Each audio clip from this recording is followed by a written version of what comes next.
Ibu ngajar mapel apa? Mapel PS. PS ya. Ada tugas tambahan lain Bu sebagai Ya, apa? selain wali kelas ada. Wali kelas kelas berapa? Kelas 1. Satu. Berarti Ibu hari ini ada jam ngajar Bu ya? Ada. Tadi di jam pertama Bu ya? Iya. Di jam pertama itu kelas berapa? Kelas 3. Jadi Bu terkait dengan pembelajaran yang saya tanyakan kira-kira sebelum Ibu masuk dalam kelas mengajarkan anak itu bagaimana perasaan Ibu sekarang? Iya, alhamdulillah kalau perasaan bapak tanya ya senang berjumpa dengan anak.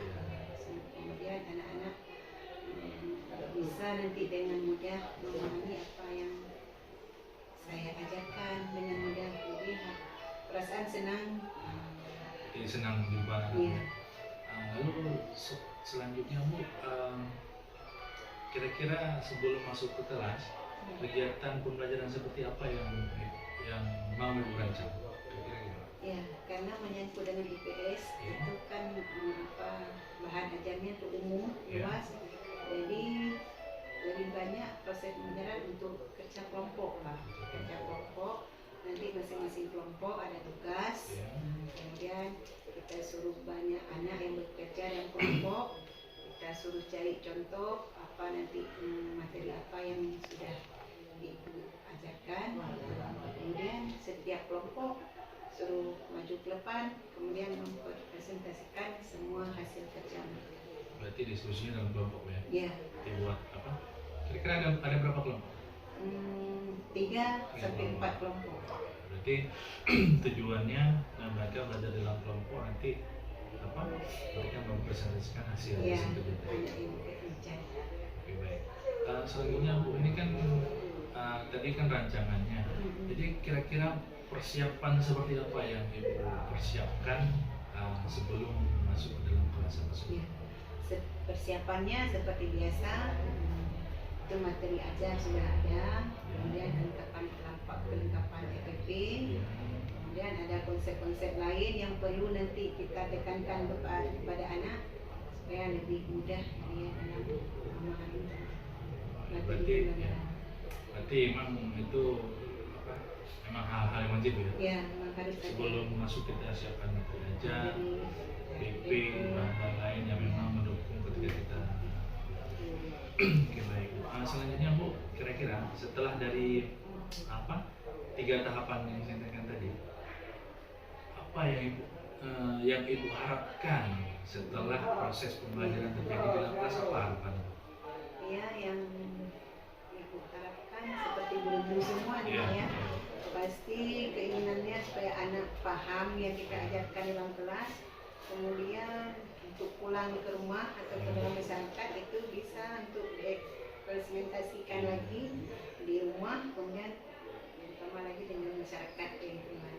Berarti harapan Ibu anak-anak mengerti dan memahami pelajaran yang Ibu sampaikan, bukan hanya untuk dirinya pribadi ya, bukan hanya untuk sekolah tapi juga untuk ketika dia masuk ke dalam keluarga masyarakat ya. Oke, baik Bu. Mungkin sebelum kita melakukan observasi, saya sudah menanyakan beberapa pertanyaan. Mudah-mudahan nanti ketika kita melakukan observasi tidak ada kendala, dan harapan saya juga dan harapan Ibu bisa terlaksana dengan baik. Mungkin itu saja Bu. Bu Erna, terima kasih atas waktunya. Ya, terima kasih.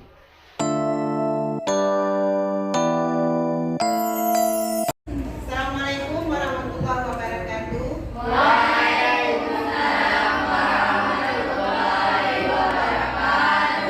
Baiklah anak-anak, sebelum kita belajar, kita berdoa dulu supaya apa yang kita pelajari akan berkah pada hari ini. Baiklah anak-anak, kita mulai dengan Al-Fatihah.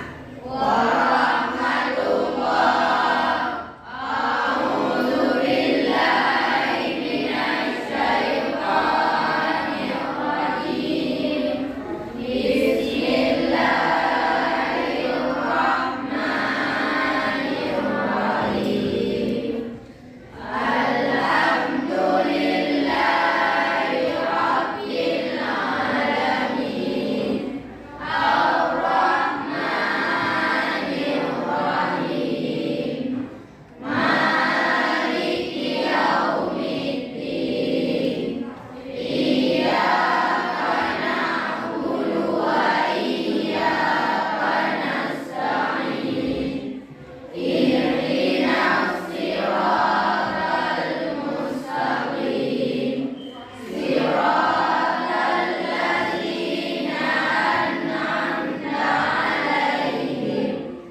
wajib nasional satu ya, biar semangat. Kita menyanyikan lagu Garuda Pancasila. Kita mulai sekarang. 1, 2, 3. Garuda Pancasila, adalah pendukungmu. Patriot proklamasi, sedia berkorban untukmu. Pancasila dasar negara, rakyat dari makmur sentosa, pribadi bangsaku. Ayo maju, maju, ayo maju, maju, ayo maju, maju. Dan baiklah, itu materi perubahan sosial pada hari ini kita pelajari. Coba diperhatikan, coba dibaca tujuan pembelajaran pada hari ini. Satu, mengetahui perubahan sosial. Dua, dapat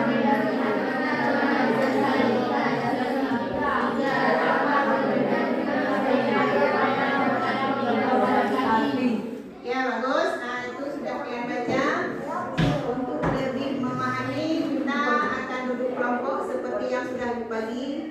Nah ini sudah kalian duduk kelompok, ada 3 kelompok. Nah sekarang akan ibu lanjut dengan materi sosial, perubahan sosial. Siapa yang tahu, mungkin ada baca-baca di rumah, apa itu perubahan sosial? Perubahan sosial budaya yang positif dapat terjadi di dalam masyarakat apabila kita memiliki sikap toleransi, rasa ingin tahu dan kreatif. Ya, berarti ada rasa ingin tahu. Ada yang lain? Contoh perubahan sosial? HP, ya boleh sekarang mengenai HP, alat komunikasi. Ini alat transportasi, contohnya mobil, pesawat terbang yang sudah beraneka canggih, ya kan? Sudah baiklah, itu sudah kalian pahami, berarti sudah kalian baca-baca. Nah ini mengenai perubahan sosial ini adalah perubahan yang terjadi pada masyarakat. Itu terjadi pada masyarakat untuk ada beberapa aspek. Itu perubahan dari kehidupan masyarakat, apalagi sekarang kita lihat beraneka canggih sekarang ya kan. Nah, itu termasuk dalam perubahan. Dan anak-anak sekalian, berarti kalian sudah memahami dari aspek perubahan sosial yang terjadi pada masyarakat seperti yang sudah kalian jawab tadi dari kelompok masing-masing. Jadi di sini ibu bisa ambil kesimpulan bahwa perubahan sosial itu terjadi di dalam masyarakat. Contoh, dulu kita memasak memakai kayu, sekarang sudah memakai gas. Itu adalah perubahan yang terjadi pada masyarakat. Kemudian tadi perubahan dari bidang sektor pertanian, dari mencangkul sekarang sudah memakai mesin. Jadi kalian sudah paham dari aspek mana terjadi perubahan sosial dalam masyarakat. Begitu juga di dalam rumah tangga kita, keluarga, ya kan? Sekarang serba sudah memakai listrik, dulu memakai alat-alat yang tradisional. Nah, baiklah, untuk hari ini mengenai perubahan sudah kita pahami. Kemudian ibu kasih tugas PR di rumah. Setiap masing-masing individu satu orang itu coba dikerja di rumah, dicari bagaimana aspek perubahan sosial yang terjadi di keluarga kalian. Contohnya seperti tadi ibu kasih tahu, Bu, di rumah saya memasak memakai kayu bakar. Itu salah satu contoh dari perubahan sosial terjadi pada keluarga kalian. Jadi coba masing-masing dicari satu orang 5 contoh dari perubahan sosial di dalam keluarga kalian masing-masing. Paham? Dan untuk hari ini sekian untuk materi yang sudah dipelajari. Ibu akhiri, wabillahi taufiq wal hidayah. Assalamualaikum warahmatullahi wabarakatuh.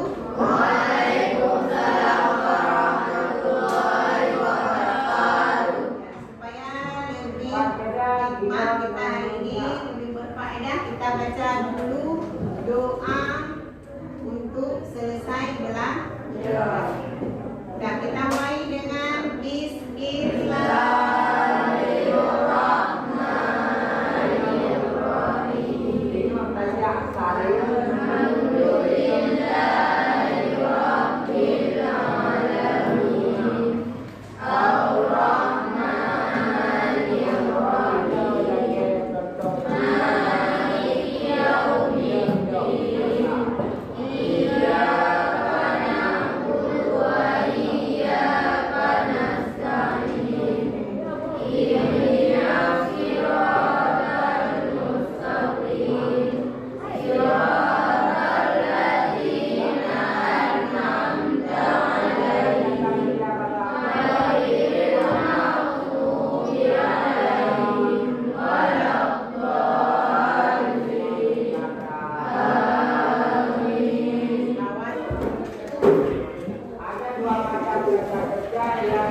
Assalamualaikum warahmatullahi wabarakatuh. Terima kasih atas kehadirannya Bu Retna. Jadi Ibu, kemarin kita sudah melaksanakan observasi dari beberapa pertanyaan, lalu observasi ketika Ibu mengajar di dalam kelas. Jadi ada beberapa hal yang sudah saya catat, sudah dilakukan dalam kelas. Jadi hari ini kegiatannya pasca observasi, jadi setelah observasi ya. Jadi Bu, sebelum saya memulai, gimana perasaan Ibu? hari ini. Ya, Alhamdulillah, biasa, sehat, senang. Berarti hari ini ada berapa jam mengajar di? Hari ini ada 4 jam. Itu di kelas berapa? Kelas 2 dan kelas 3. Berarti tadi sudah masuk ya? Ya. Jadi kira-kira apa? Untuk pertemuan hari ini, kira-kira harapan Ibu apa yang bisa tercipta dari pertemuan hari ini? Untuk hari ini ya. Kita Saya harapkan supaya hari ini ke depannya dalam proses pembelajaran lebih bagus dan mendapatkan solusi yang lebih bagus kembali. berarti harapannya untuk pembelajaran ya? Solusi yang lebih bagus. Berarti dalam belajar, hal mengajar. jadi kira-kira untuk fokus tujuan hari ini, kira-kira menurut Ibu fokusnya gimana? Fokus ya. Kalau fokus itu lebih kepada anak, apa yang kita ajarkan itu anak paham, apa yang saya ajarkan ke anak lebih dimengerti. Berarti fokus tujuan kita wawancara hari ini itu lebih kepada permasalahan anak ya di dalam kelas ya. Jadi kalau menurut Ibu, setelah Ibu tadi masuk, kira-kira ada kendala nggak di dalam kelas ya? Ada kendala. Ada. Pasti Kendalanya ada kendala. apa kendalanya di dalam kelas? Kalau masalah anak, pasti ada anak yang nakal, yang apa namanya, tidak semua paham yang kita ajarkan. Kemudian ada juga anak yang tidak bisa membaca. Itulah kendala yang sangat kita lakukan benar-benar. Berarti ada banyak kendala ya. Memang kita tahu bahwa anak-anak itu nggak semua di dalam kelas itu anak-anak sama. Ya. Nggak ada anak-anak yang semua minta, semua baik. Jadi Ya. kan di dalam kelas ada yang baik, ada yang bandel, ada yang jahat, ada yang suka Ya, ngelakuin anak. Jadi pasti. bervariasi ya, beragam. Jadi ketika ada anak-anak, misalnya yang Ibu bilang tadi, ada anak-anak yang bisa dikatakanlah kurang bisa membaca, anak-anak yang bandel ketika Ibu sedang belajar, anak-anak yang di depan kelas. Itu apa tindakan Ibu terhadap anak-anak ini? Anak-anak yang tadi apa? Nakal atau yang tidak bisa membaca, itu tindakan Ibu di dalam kelas seperti apa? Ya, kita dekati Ya. anak ini, kita kasih pengertian bahwa ini penting untuk dirinya sendiri, untuk keluarga, pendidikan, apalagi yang tidak bisa membaca, kan pasti kita sangat mewanti-wanti supaya biarpun nggak bisa membaca kan harus belajar juga, harus didengar juga dengan baik, makanya harus didekati dan kita kasih pengertian supaya ini belajar harus ada nilai juga di sini. Jadi ibu melakukan pendekatan ya kepada anak-anak tadi yang ada itu yang menyampaikan bahwa ini penting bagi mereka. Nanti kalau mereka dengarkan jalani atau mereka pelajari nanti ujung-ujungnya nanti mereka gitu. Biarpun nggak bisa baca kan bisa didengar apa yang kita jelaskan. Jadi kira-kira Bu setelah ibu dekati tadi kasih pemahaman ke anak, apa respon anak? Respon anak? Iya, respon anak. Ya, diterima dengan bagus. Berarti mereka nggak mengulangi lagi ya? Iya. Setelah biasanya Bu setelah pembelajaran, apa yang ibu inginkan setelah pembelajaran itu di dalam kelas itu maksudnya berhasil, yang ibu inginkan berhasil pembelajaran kelas. Jadi apa yang memang yang paling fokus dilakukan untuk menciptakan tujuan pembelajaran itu adalah berhasil apa? Fokus yang utama. Ya. Kalau fokus ya waktu kita mengajar, tentu saja materi yang kita ngajar harus jelas, kemudian perangkat pembelajaran harus lengkap, dan apa yang kita sampaikan ke anak bisa lebih mengerti dengan bahasa yang kita sampaikan.